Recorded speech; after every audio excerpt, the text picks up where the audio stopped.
अस्सलाम वालेकुम लिब्राज, मैं हारिस अज़मी प्रोफेशनल एस्ट्रोलॉजर आपकी खिदमत में हाजिर हूँ इस हफ्ते की एस्ट्रोलॉजिकल रिसर्चेज लेकर।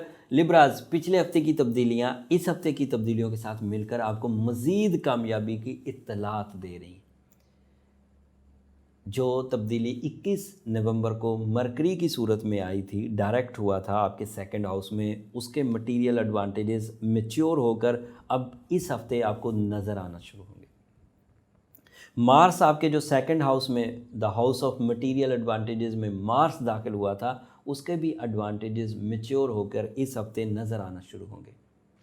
सन जो 23 नवंबर को आपके थर्ड हाउस में अपीयर हुआ था, उसकी करेज और उसका लीडरशिप क्वालिटी वो भी आपको इस हफ्ते नज़र आना शुरू होगी। और इस हफ्ते दो मज़ीद तब्दीलियाँ, ये हफ्ता 24 नवंबर से शुरू होकर 30 नवंबर तक चलेगा। और इस हफ्ते 26 नवंबर को इन अ सिंगल डे दो बड़ी तब्दीलियाँ।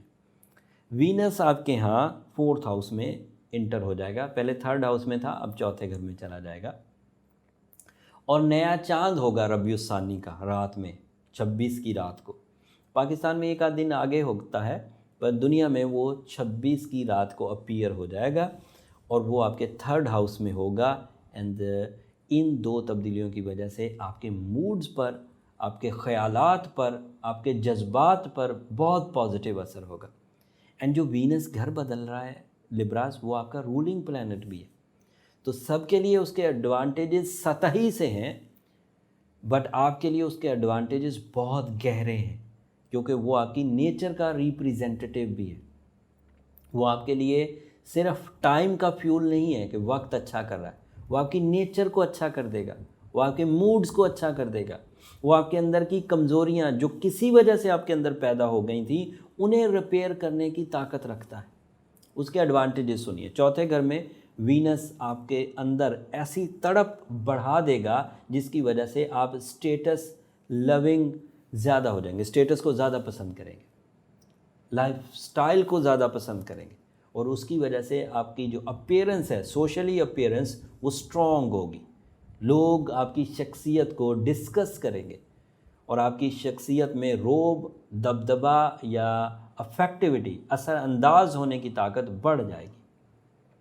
वीनस की ये पोजीशन आपके अंदर आर्ट स्किल्स को भी इंक्रीज़ करेगी।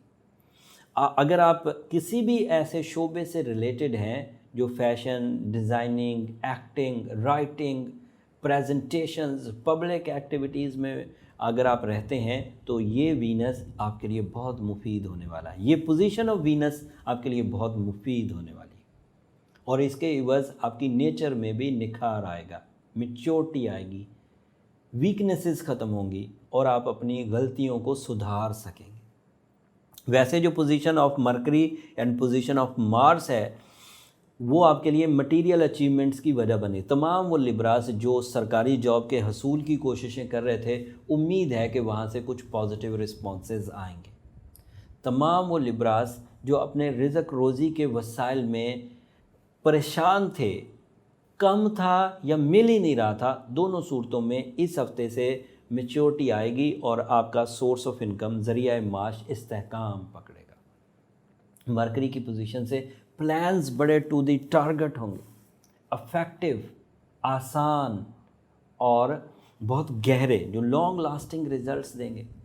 फिर मार्स और मरकरी का कम्बिनेशन बैनुल-अक़वामी अचीवमेंट्स की वजह बनता है। कोई ऐसा लिब्रा है जो कि होमलैंड पर काफ़ी सक्सेसफुल हैं और इन सेकंड स्टेशन वो कहीं बैनुल-अक़वामी अपनी पजीराई चाहते हैं, तो ये दो position of planets mercury and Mars उनको सपोर्ट करेगा। जुपिटर आपके चौथे घर में, वो अलग से एक खुशबख्ती की वजह है, बट एक मज़े की बात, वो इस हफ्ते नहीं है अगले हफ्ते। बड़ी खबर ये है कि अगले हफ्ते एक मेजर प्लैनेट, एक लॉन्ग टर्म प्लैनेट अपना घर बदलेगा। 12 महीने तक वो आपके ऊपर फिर असरअंदाज रहेगा, वो हिलेगा नहीं 12 महीने जिस हाउस में वो जाने लगा।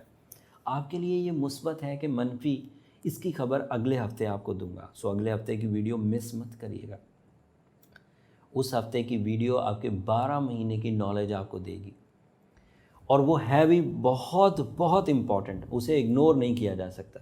शॉर्ट टर्म प्लैनेट्स इग्नोरेबल भी होते हैं। इग्नोरेबल तो कोई भी चीज़ नहीं होती, मतलब उसको ऐसा कहा जा सकता है कि अगर वो अच्छे हैं तो अच्छी बात है, अगर वो थोड़े हल्के हैं, कमज़ोर हैं, तब भी वो थोड़े से ही टाइम के लिए हैं और वो फिर दोबारा ठीक हो जाएंगे।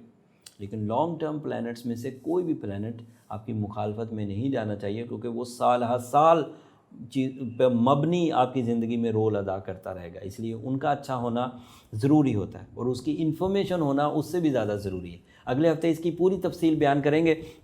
इस हफ्ते की वीनस की तब्दीली, इस हफ्ते के नए चांद की तब्दीली आपके यहाँ रिलेशनशिप को, आपकी प्लानिंग्स को, मरकरी की जो मैच्योरिटी है वो आपके सोर्स ऑफ इनकम को, मार्स की जो मैच्योरिटी है वो आपके बैन अल-अक़वामी हिजरत को, सन आपकी लग्जरीज स्टाइल को, आपकी फैमिली ओरिएंटेशन को बढ़ाएगा। सो ओवरऑल ये हफ्ता प्रोडक्टिव है, नेगेटिव नहीं है किसी भी हालत में, सिवाय सैटर्न के कि वो आपके चौथे घर में है और वो थोड़ी सी तकलीफ़ की वजह बन सकता है। लेकिन उसकी तकलीफ़ अब सहते सहते इतना टाइम गुजर गया, पिछले 2 साल से वो उधर ही है।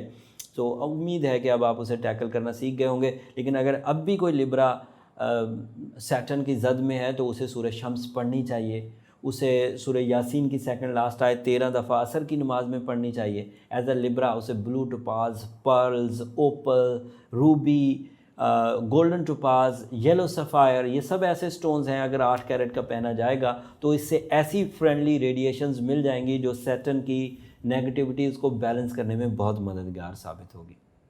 उम्मीद करता हूँ मेरी इस हफ्ते की दी हुई इन्फॉर्मेशंस को आप अगले 7 दिनों के लिए अच्छे अंदाज से इस्तेमाल करके अपनी कामयाबियों को, अपने रिश्तों को, अपने मटीरियल अचीवमेंट्स को हासिल कर पाएंगे। और जब भी आप अपनी ज़िंदगी में किसी भी तरह की छोटी से छोटी कामयाबी भी हासिल करें तो मुझे अपनी दुआओं में ज़रूर याद रखिएगा। आपकी दुआएं मेरे लिए इस दुनिया और आखिरत दोनों के लिए बहुत कीमती सरमाया है। अगले हफ्ते की वीडियो काफ़ी इंपॉर्टेंट है, तफसील अगले हफ्ते बयान करूँगा। तब तक के लिए इजाज़त दीजिए। जाते जाते चैनल को ज़रूर सब्सक्राइब कर लीजिएगा। अल्लाह निगहबान।